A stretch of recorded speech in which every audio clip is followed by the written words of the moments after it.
I feel like my outfit screams The Weekend and After Hours and Blinding Lights. Like, I'm really digging this.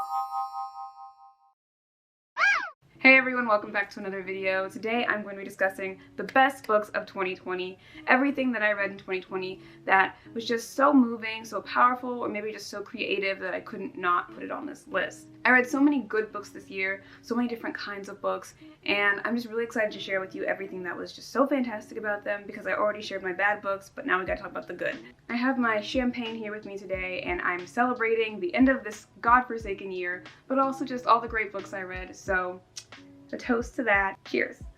Oof. Ah. That is dry. Some books are on this list because I just felt they were the top tier of what I had read, or maybe I just thought they were insanely creative, or just something about them I really loved, not necessarily because it's the best book I've ever read. So I hope that we can all be in agreement about these books, but let me know your thoughts in the comments down below. Let's get into this list. So starting with number 10, 10 is actually a tie because I couldn't decide which book deserved to be on the list more. I mean, they both should be on the list, but I wanted it to be a clean, even number, and so I went with 10. And both of the books I have are Felix Ever After and How Long Till Black Future Month. This one is by Case and Callender, and this one's by N.K. Jemisin. These are a tie because I love what they were trying to do, and not every story in this short story collection was amazing to me, and not every aspect of Felix Ever After was that great to me. But these books overall made me so happy because they existed in the world, and I think that's really important to acknowledge. Felix Ever After is about a trans teenager named Felix. He is living in New York, he goes to art school, he's doing this summer thing so that he can try and get a scholarship to go to Brown, which he knows is like a very ambitious goal, but he wants to try and do it anyway. The story kicks off when someone does something really shitty to Felix, and he thinks that he knows who did it, and so he starts catfishing that person, trying to like make them confess, but then he starts to fall for that person, and it's a whole mess. Felix is a very messy character, but I really liked how real he felt. He wasn't perfect, he was self-absorbed a lot of the time and didn't really see past his own problems, and that's what really made me hate him sometimes. But overall, I really enjoyed following Felix around, being in his head,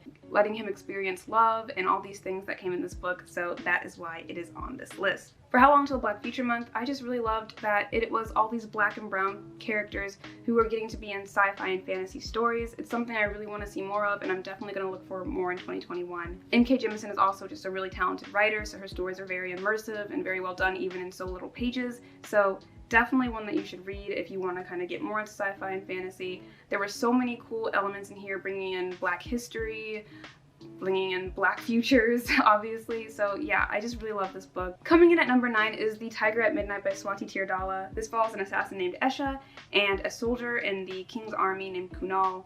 Esha is against the king, she wants to get him off the throne. Kunal is a soldier, his duty is to the kingdom, and he has to protect it at all costs. When a very high up figure is found dead in the palace, they have reason to believe that Esha is the one responsible for it, and Kunal and a group of soldiers go after her and try to find her and bring her back to the kingdom. What ensues is a very fun, kind of steamy cat and mouse game with really great dialogue, really great characters, and it just becomes this whole big thing, and it was just so fun to read. I loved every minute of it. I loved the mixture of Indian mythology, the setting was super fun, and it's just such a good atmosphere. I just had so much fun reading this book. I know I said that already, but I can't say anything else. I am obsessed, and I really want to read The Archer at Dawn, which is the sequel, and I think it's a trilogy, and so the last book is also coming out next year, so I'm just gonna binge it, and I'm gonna have a great time. Next, I have Ring Shot by Peter Jelly Clark, and this is like a fun, but also really serious at the same time, speculative fiction novel. The main character in this book is Maris, and she works with 2 other women who go around trying to kind of weed out the demons that have infested the KKK. So they go around hunting down these demons.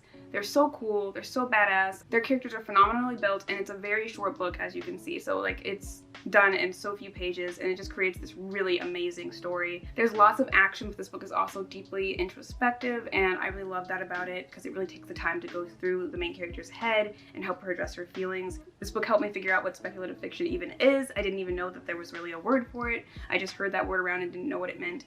So now that I know what that means, I have become obsessed with speculative fiction. So I think an important factor of this list of books is that it has helped me figure out what I'm liking more and what I want to read more of. So I think that's why they have made it onto this best books list, because they're inspiring what I'm going to read in the future. Number 7 is Becoming by Michelle Obama. I've talked about this in one of my recent uploads. It's one of the first memoirs I've read in a while, and it was so good. I really was not into memoirs before I read this, but now I really want to read more of them. I found her story extremely compelling. Her voice is strong and something I could just listen to all day. So yeah, I really enjoyed this book. I don't have much to say about it. I think this one is one of the most agreed upon. Like, it was a good book. Everyone thinks it's a good book. Number 6 is The Year of the Witching by Alexis Henderson. I'll say again that I think what I've noticed about this list is that it puts Black people, Indigenous people, people of color just as the main characters in settings that we don't often see, in genres that we don't often see them in. So this is I wouldn't really call it horror, it's not very scary or anything, but it follows witchcraft and it's set in this Puritan era. Uh-oh, my battery's about to die. Okay, welcome back. Sorry about that brief intermission because my camera died and I needed to give it some time to charge. So in that time, I drank. So I was saying something about The Year of the Witching. I think I was describing it. The Year of the Witching by Alexis Henderson. Emmanuelle is just trying to fit in her small Puritan-era village, but she was destined for greater things. I'm not even going to explain the synopsis to you because I don't know how to for some reason. So yeah, you should read this book. If you like witches, if you are interested in that touch of feminism that takes place in historical settings, if you like Black main characters, if you like other things that are in this book that I can't think of right now, you should read The Year of the Witching. I really enjoyed this. It was a good Halloween read, but I would read it any time of the year. I think it wasn't like scary or anything like that. Number 5 was Heartstopper by Alice Oseman. This is a really adorable story about a boy named Nick and a boy named Charlie, and they're both going to the same high school and they hang out a lot. This book was so sweet. It was so romantic, but also kind of heartbreaking towards the end. I need to read volume 2, 3, and 4. I think the 4th one is out. This is 3. I think the 4th one is out now. But it follows a really sweet friendship that turns into something more. And yeah, like I said, it's just a really sweet story. It made my heart so happy when I read it. And I can't wait to read the rest of them and just feel all the things. Coming in at number 4 is The Poet X by Elizabeth Acevedo.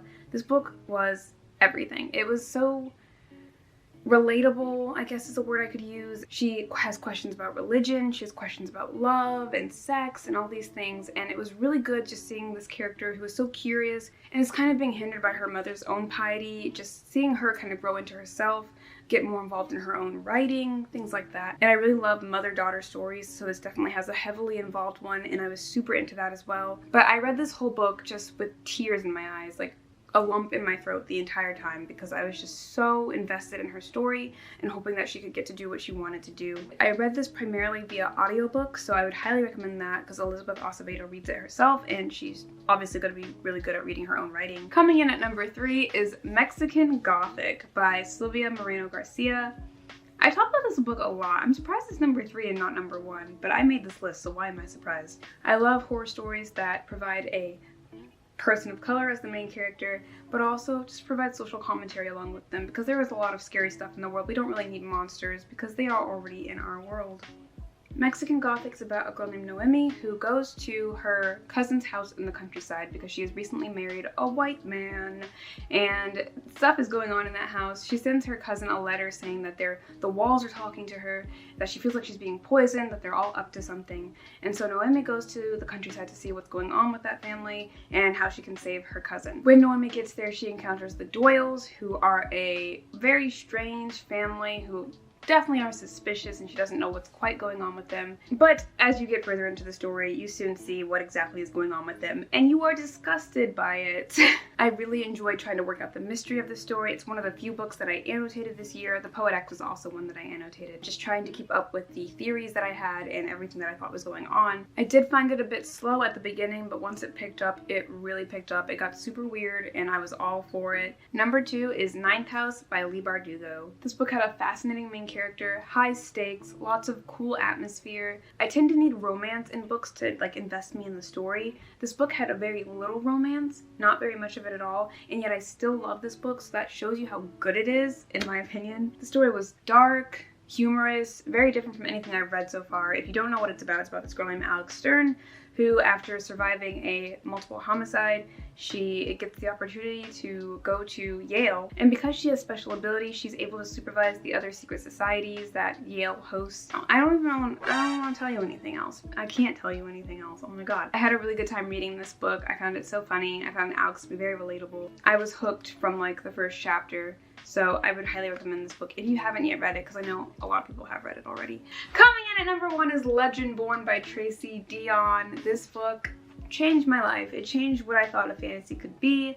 That's a bit dramatic, but I really enjoyed the story. This was the first time that I really read a fantasy story with a black lead, and I just felt so represented by her because Bree, who is the main character, she's a teenage girl from North Carolina. That's me.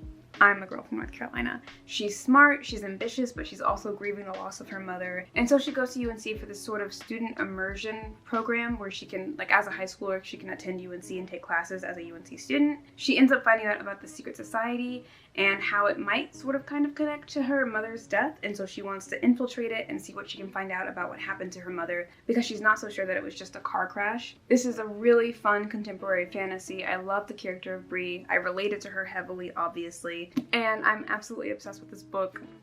Need I remind you that she eats Bojangles. I cannot wait to read the sequel, and I am so thankful that I received an ARC of this book because it really did change my life, and I'm obsessed. I'm obsessed. I loved it so much. These are all my favorite books that I read in 2020. Thank you so much for watching. I hope you enjoyed this video. Please feel free to follow me on Instagram at LalaLovesLit, or you can be my friend on Goodreads. Feel free to like, comment, and subscribe if you enjoyed this video. Let me know what your favorite books of 2020 were, and I will see you in another video soon.